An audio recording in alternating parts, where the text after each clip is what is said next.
છે એ પ્રમાણે અમે જિલ્લા વિકાસ એજન્સીના આઉટસોર્સિંગ અધિકારીઓ અને કર્મચારીઓ સાથે ભેગા થયા છે. આજે અમે અમારા હક માટે આગળ આવી રહ્યા છીએ. અમને સૌને કોન્ટ્રાક્ટ બેઝ ઉપર નિમણૂક આપવામાં આવી છે. સમાન કામની સામે સમાન વેતન ન મળતું હોવાથી અમે આજે એવી લાગણી અનુભવી રહ્યા છે કે અમારું સંપૂર્ણ રીતે શોષણ થઈ રહ્યું છે. આજે અમારી બે માંગણીઓ છે: સમાન કામ અને સમાન વેતન, તેમજ સમાન નોકરીની સુરક્ષા.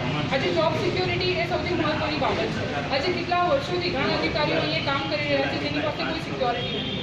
બીજી વસ્તુ, આજે જ્યારે સ્ત્રી સશક્તિકરણની વાત કરવામાં આવી રહી હોય, સ્ત્રીઓને તમે નિમણૂક આપો છો, પણ શું પગાર વધારે આપો છો?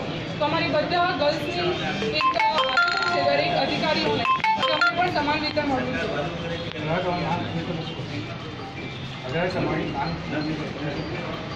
અમે આ હડતાલ ચાલુ રાખીશું જ્યાં સુધી અમારી દરેક માંગણીઓ ન સંતોષાય ત્યાં સુધી અમે હડતાલ ઉપર બન્યા રહીશું.